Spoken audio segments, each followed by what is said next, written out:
I would like to say that your Loot Crate article was an amazing read, and a big well done in doing it and putting it out there, and I felt compelled to write in.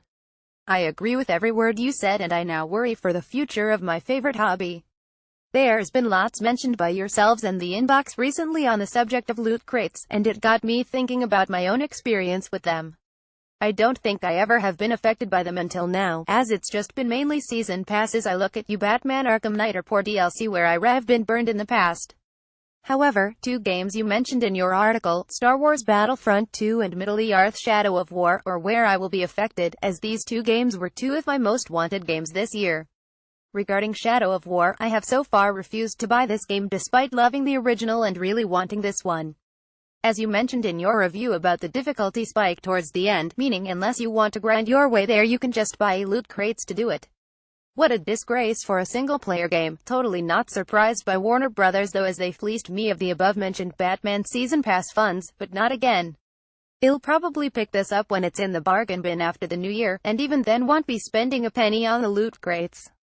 The other game is Battlefront 2, and, even at the time of writing this, I still have it on Amazon pre-order.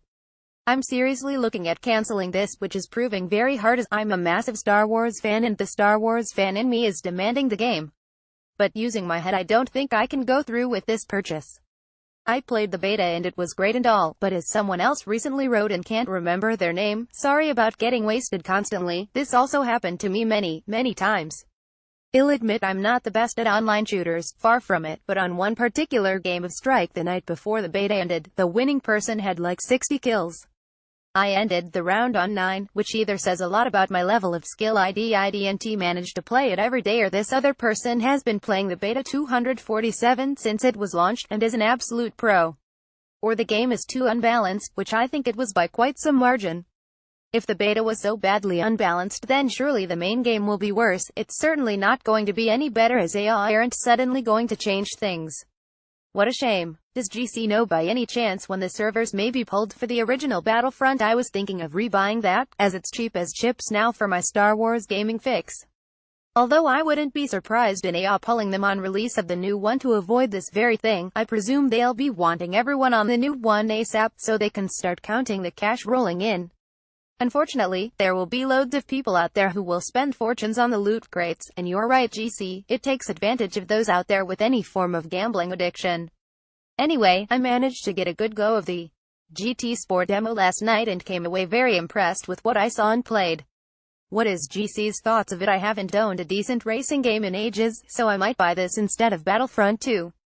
By the way, thank goodness for Nintendo and the Switch.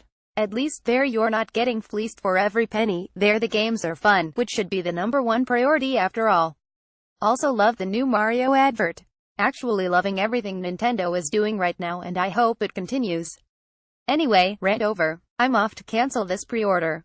Keep up the awesome work, GC. Birdie1PSNIDGC, thank you.